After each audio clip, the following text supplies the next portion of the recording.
Time for some blacked out predictions for the NBA playoffs, starting with the Lakers and Timberwolves.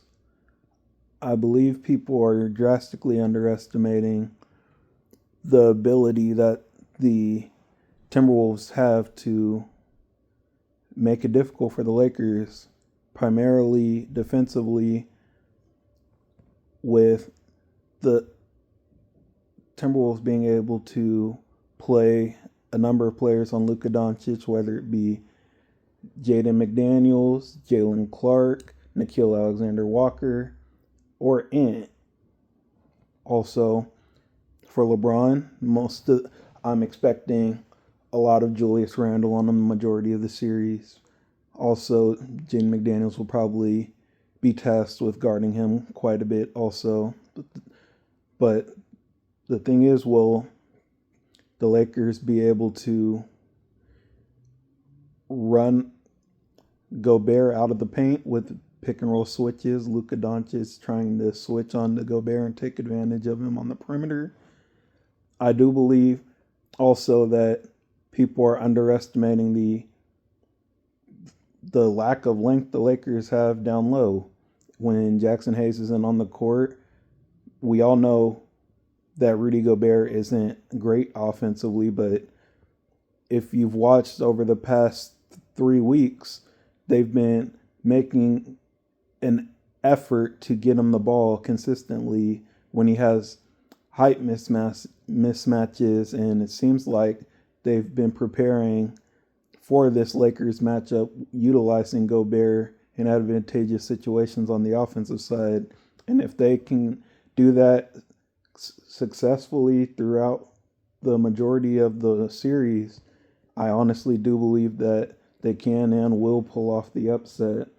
So my prediction for that series will be Timberwolves win the series 4-2. The X factor to me, which for me, X factors exclude the 3 best players on the team. So that's excluding Reeves, Luka, LeBron, and Gobert and Randall. I believe that the X factor will be Nickeil Alexander-Walker. He's going to have to be able to hit his open shots consistently throughout the series. They're going to need, when Ant drives to the hoop and gets all that attention, he's going to have to come in and hit those shots consistently. I could have went with Jaden McDaniels, but that's the easy choice. He's going to be tasked with a lot of defensive responsibilities. He's going to have to try to stay out of foul trouble because they'll need him on the court to be able to switch on LeBron and Luka throughout each game. So it's going to be important for him. But Nickeil Alexander-Walker, he's going to have to hit his shots. And I didn't bring up Donte DiVincenzo, but he's also going to be very important. With the fresher, younger legs than Mike Conley, I expect him to be on the court possibly more than Mike Conley. He probably plays around 25 to 28 minutes a game. And he's also going to have to hit his open shots if the Timberwolves are going to win this series. For the next series, let's head to New York and go to the Knicks and Pistons. Now, this is one of those series where I honestly believe it could go either way. I really like the Pistons. The thing about them is people don't trust Tobias Harris as a number 2 scoring option, but really they mix their scoring evenly throughout the team, minus Cade, with Jalen Duren, Tim Hardaway Jr., Malik Beasley, even Asar Thompson on his drives to the hoop primarily. And I think that the Knicks, it's going to come down to, we know what Cat and Brunson are going to do. It's going to come down to how consistent are Mikal Bridges and OG Anunoby offensively throughout the series. We know Josh Hart's going to do all the dirty work, probably going to play 45 minutes a game. So it's going to come down to, are OG and Mikal going to show up? that's the blessing in disguise about the Knicks this season is the fact that when Jalen Brunson was hurt, Mikal and OG had to step it up offensively, and now they're back in their traditional roles. Let's see if they can show up offensively consistently in this series. I believe Jalen Duren's going to get a bunch of easy lobs with Cat's pick and roll defense being lackluster. He's probably going to try to help on Cade a lot on switches, which is going to lead to a lot of lob threats to Jalen Duren. And also Cade penetrating like he usually does. Tim Hardaway Jr. is going to have to make his shots. He's very inconsistent, but if he can shoot consistently in this series, I think they have a real shot of winning. We know Malik Beasley, arguably the best three-point shooter in terms of accuracy this season, and he's definitely going to make his, but it's going to come down to Tim Hardaway Jr., and if Tobias can consistently put up 15 to 20 a game, I believe that the Pistons have a chance. I'm leaning Knicks in 7, but I do think if the Pistons want to win, they got to win games. They have to win in 6. So, yeah, I think my prediction will be Knicks in 7.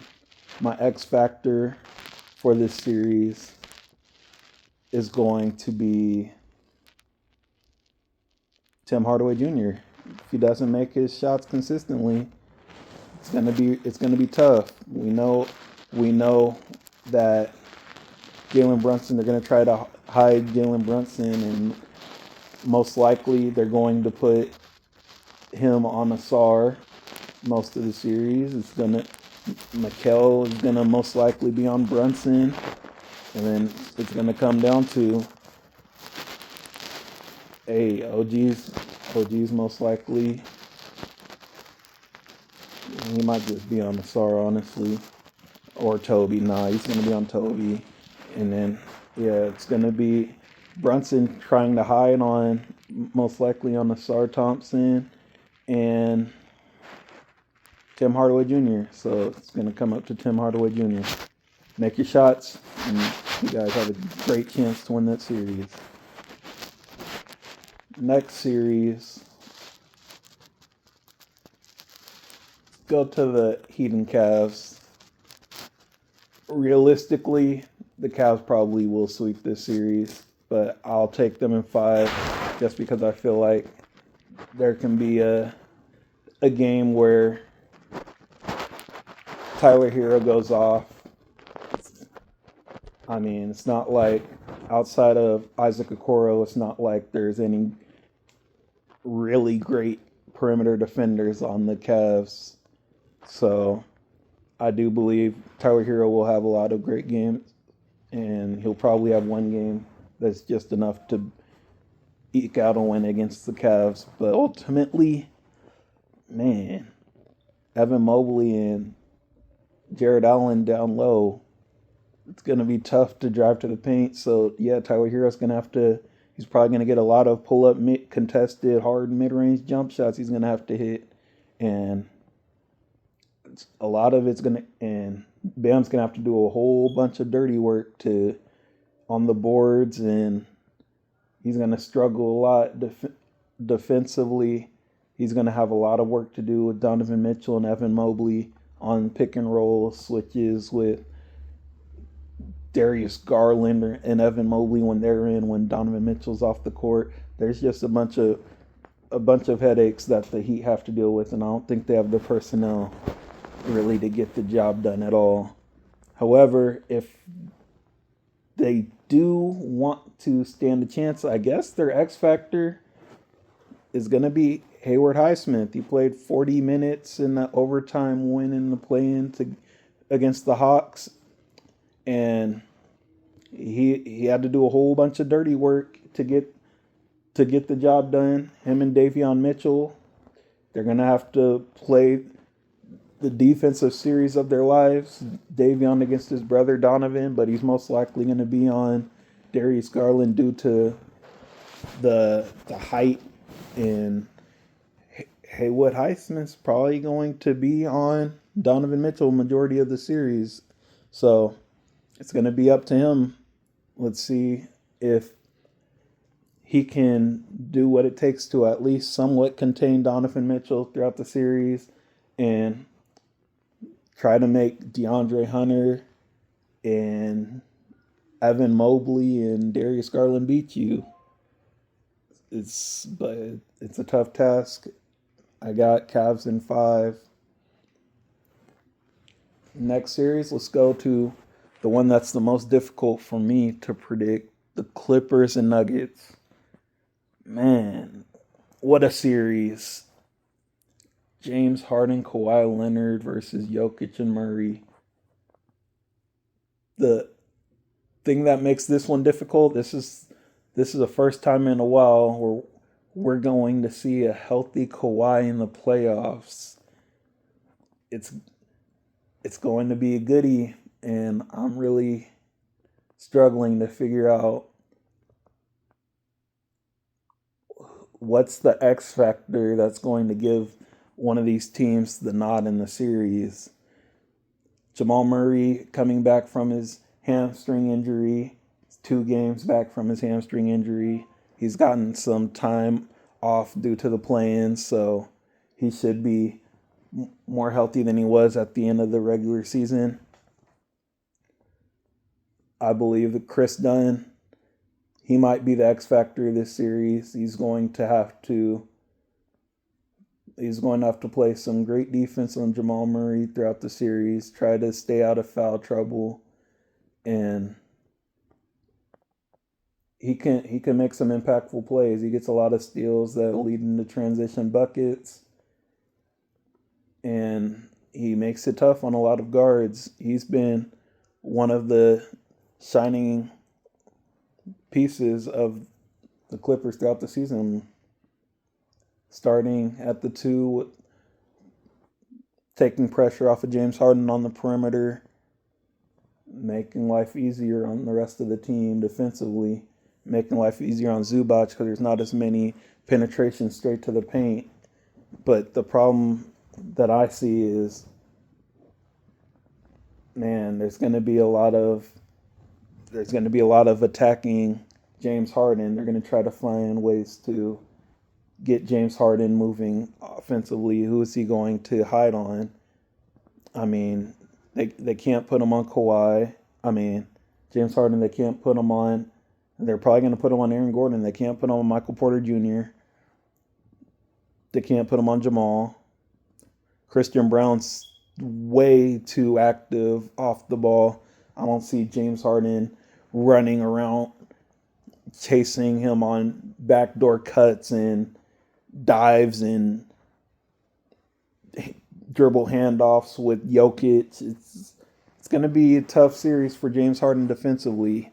But the thing is, if he can put in the effort defensively on a consistent basis, and Kawhi does what Kawhi does, and Zubac can continue what he's done in the regular season, an amazing regular season. If he can, I mean, there's no containing Jokic, but if he can hold his own, stay out of foul trouble, and make an impact offensively with this pick and roll with Harden, and get his 18 and 12, 20 and 10, I do believe that the Clippers, man, it's tough because Aaron Gordon's been, with this new offense they're running with Mike Malone gone, he's been super aggressive offensively, and he's been playing amazing. You could also say the same if Aaron Gordon's playing offensively like he has been at the end of the regular season, the Nuggets low-key could go and win another title. But I'm just going to put my faith in a healthy Kawhi Leonard and a healthy Clippers team with a bunch of depth with Ben Simmons and Bogdanovich off the bench. I do think Ben Simmons will also have to play a big role as the backup 5. He's going to have to make a lot of plays. Defensively, he's going to have a big impact. What he's not going to be able to do anything against Jokic. However, he will be able to pressure, force doubles, and their whole team is switchable. That's the difference between this Clippers team and Clippers teams of the past. When Zubac is off the court, every single other player on the team is switchable. Derrick Jones Jr., Bogdanovich, Ben Simmons, with either Chris Dunn, Norman Powell, Kawhi, James Harden, any of them on the court, they can switch everything, which will make life more difficult on the Nuggets. So I'm leaning Clippers. In it's hard to. This is the least confident I've been in a pick, but I'm going with Clippers in 7. I can't. Yeah, they're gonna have to win in Denver, and I don't see them just 4-2ing the Nuggets right now. The Nuggets, the healthiest they've been all season. They finally got Julian Strawther back. This is like the first time since the beginning of the season where their entire rotation is healthy. So you could say the same for the Clippers. I got the Clippers in 7. It's, in my opinion, might be the best series of the whole playoffs. Next matchup, we're going to go with. Let's go with. Let's see. Let's go Rockets Warriors. It's another great series where I think people are heavily disrespecting the Rockets. Oh, and I forgot to say my X Factor for the last series. My X Factor for the last series, is Chris Dunn for sure. Okay. Now, Rockets Warriors. The Warriors have been amazing ever since Jimmy's come to the team. They low key play like they could be the second seed if they were all together throughout the whole season. But the thing about the Warriors that I'm struggling with is if Curry or Jimmy has a bad game, how are they going to win? I just don't. The balanced scoring of the Rockets with Şengün, who, Draymond's great defensively and all, but he's not stopping Şengün, and Şengün's not one of those players that's even use. They could utilize him like Jokic is utilized if they wanted to, but they run a lot of their offense through Jalen Green and Fred VanVleet. So I feel like with their balanced scoring, their depth, I hope that Reed Shepherd gets used in this series. But even if they don't utilize him like that, Fred VanVleet, Jalen Green, Dylan Brooks, Tari Eason, Şengün, Steven Adams, Amen Thompson, they got so much length and versatility that they can switch on the perimeter on a lot of guys, on basically everyone. Curry's he's gonna have his games, but this is gonna be one of the teams he's gonna struggle with the most. Same with Jimmy. Amen Thompson and Dylan Brooks. As long as Dylan Brooks especially, if he can stay out of foul trouble, he's gonna make life difficult on Jimmy. Jimmy's going to try to get to the paint, and a lot of the times is probably going to lead to leaving Draymond Green open. He's going to have to hit those corner threes consistently, because throughout a 7-game series, I don't see how the Warriors, who else is going to step up? Podziemski's going to have to play well, of course, but to me, my main thing is Buddy Hield in his 10 to 15 minutes, because he's probably not going to play more than that with his terrible decision making and horrible defense. He's going to have to make his shots when he's on the court. Moses Moody, he's going to have to make his open shots. And Quentin Post, when he comes in, he's going to they just have too many people that I don't trust to consistently make their open shots, which leads me to believe that if Curry and Jimmy don't average, they're probably going to have to average over 30 points in this series for them to win. I just don't see it happening. So for me, my X factor in the series is Tari Eason. He's going to come off the bench and he's going to make a lot of plays defensively, and he's very aggressive, just like Amen Thompson. So he's going to have to make a lot of plays. I expect him to. I believe that the Rockets bench is going to be the difference maker. And call me crazy, but I got Rockets in 5. The Warriors are going to have to show me that besides Steph and Jimmy, someone else can consistently make their open shots, and Moody, Podziemski, someone's going to have to be a 15 point per game scorer to help balance out the offensive workload that Jimmy and Steph are going to have to utilize throughout this series in order to win. So yeah, I got Rockets in 5, which is probably the hottest take out of any predictions that I've seen so far on this series. Next, we can go to the Thunder and Grizzlies. It's going to be entertaining. Shea versus Ja. I know the NBA's happy. It's a lot of ratings right there. And a lot of people are underestimating the Thunder, which is crazy. 68-1 teams being underestimated. But I believe that they should get the Grizzlies out of here in 5 games. Like, honestly, a healthy Chet makes this team complete. It's a completely different team. Healthy Jalen Williams right now. They just, not just the youth, but the talent discrepancy to me, outside of Jaren Jackson, Desmond Bane, and Ja. Like, Jalen Wells is hurt.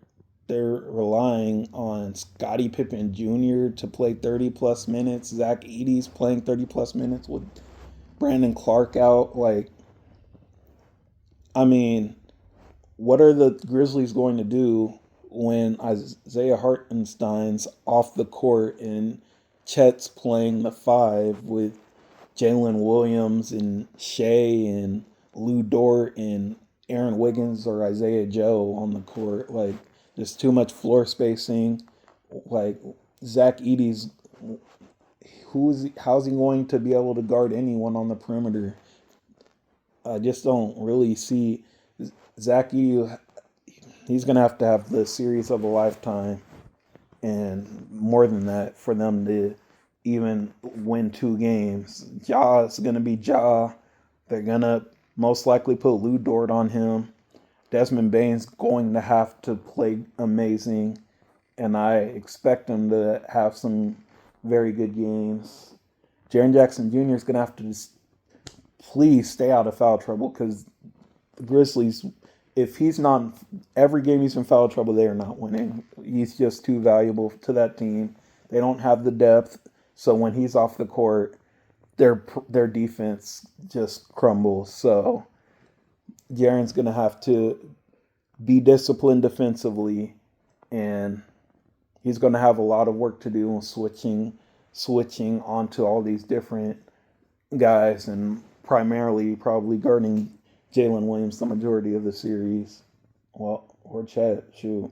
Especially if the Grizzlies need to go small. And the X factor, it's got to be a Grizzlies player, because, I mean, it's probably Zach Edey. He's going to have to. He's going to have to show that he can compete on the rebounds with Isaiah Hardenstein when he's in. Then when Hardenstein's out, he's going to have to show that he can at least be somewhat competent enough to stay on the court when they go small, quote unquote, with Chet at the five, which isn't even small. So yeah, it's looking rough for the Grizzlies. Shoot, I probably should take the Thunder to sweep, but I got trust in Ja, Bane, and Jaren to get one, so I'll go Thunder in five. Next series, Bucks Pacers. Oh, this is interesting. Damian Lillard at the earliest will be back game three. Glad that he's recovered from his blood clot, and because the Bucks, I mean, even with Lillard, they're probably going to struggle in this matchup. But without him, it's all on Giannis and Bobby, Brooke, Kevin Porter Jr. Those are the main guys right now. So, and Gary Trent Jr. is gonna have to hit his shots, but I mean, the Pacers, they're such a difficult team. Like I don't really trust them, but I do trust that they'll probably have the more efficient offense, which is, I mean, you got Halliburton as your point guard who rarely turns the ball over, so that by default increases your efficiency. So they'll probably have the more efficient offense. The X factor for this series, I'm just going to say right now, is probably Kevin Porter Jr. because if Kevin Porter Jr. doesn't show out, there's just no shot that the Bucks are winning this series. If Kevin Porter Jr. isn't playing how he did the end of the regular season, because where's the offense going to come from? Giannis can only do but so much. He can put up a 30-point triple-double every game and still lose. Bobby Portis can put up 20 and 10 with that triple-double and they can still lose. So it's going to come down to Kevin Porter Jr. Can he sustain the offensive efficiency that he's shown throughout the end of the regular season and sustain it through an entire playoff series? And even when Lillard comes back, we don't know how in shape he's going to be. He literally, before he started, quote unquote, ramping up his basketball activities, he wasn't able to exercise at all. So we don't know what his conditioning is like heading when he returns. So even then, Kevin Porter Jr. is still going to be a focal point of that offense when he comes in off the bench, which the Bucks should be starting him. I mean, Ryan Rollins is cool, I guess, but Kevin Porter Jr. should be starting. That's just ridiculous. He should be playing 35 plus minutes a game. He's been by far the most impactful perimeter player for them over the past month. I don't understand it, but if he can show up, the Bucks can win this in 6, but I'm going to take the Pacers in 6. I'll take the Pacers in 6. I do believe that it's Pascal Siakam's going to have to be way more consistent offensively. He's been, throughout the season, he's been inconsistent. There's games where he pops off, and then there's games where he's like, it's like he's not even out there sometimes. He just driving to the hoop, making erratic plays. Sometimes he loves to settle for his spin drives. It's out of control. A lot of the times, his spin jumpers. I don't know what's with his obsession with spin moves, but he loves them. But either way, Taurean Prince, he's gonna have to. I mean, the Bucks, they got a bunch of shooters, and when Giannis drives to the hoop and it's 2 or 3 people on him down low, these shooters are gonna have to hit. It's probably going to be a high scoring series. It's not like the Pacers have anyone to contain Giannis or Bobby Portis, really, because Miles Turner's probably going to be stuck on the perimeter guarding Brook Lopez 30 feet out, just standing there to catch one of Giannis's driving passes. So it's going to come down to Aaron Nesmith and Andrew Nembhard shutting things down on the perimeter, trying to make up for Tyrese Halliburton's lack of defense, and Pascal Siakam making a lot of plays defensively as well. And I do believe that though the Pacers aren't a team I trust greatly, I do believe that with Damian Lillard missing the first few games of the season, I do believe they will most likely have a cushion to be able to finish this series out in 6 games. So I'll take the Pacers in 6, and let's see.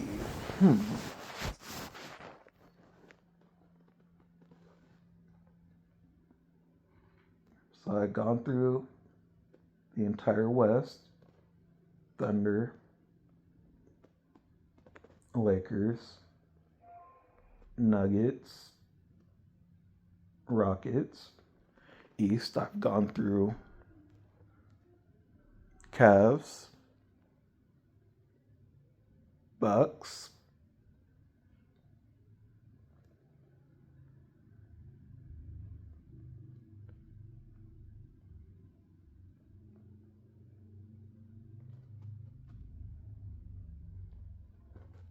no, I'm missing this.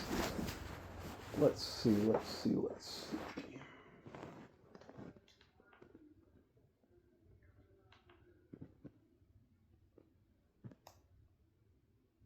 And yes, I am doing this off the top of my head.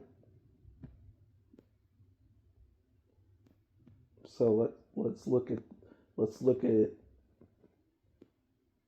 this, all the series in totality.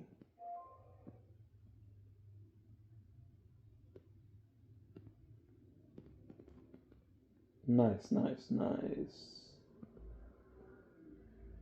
Oh, I forgot the Celtics and Magic.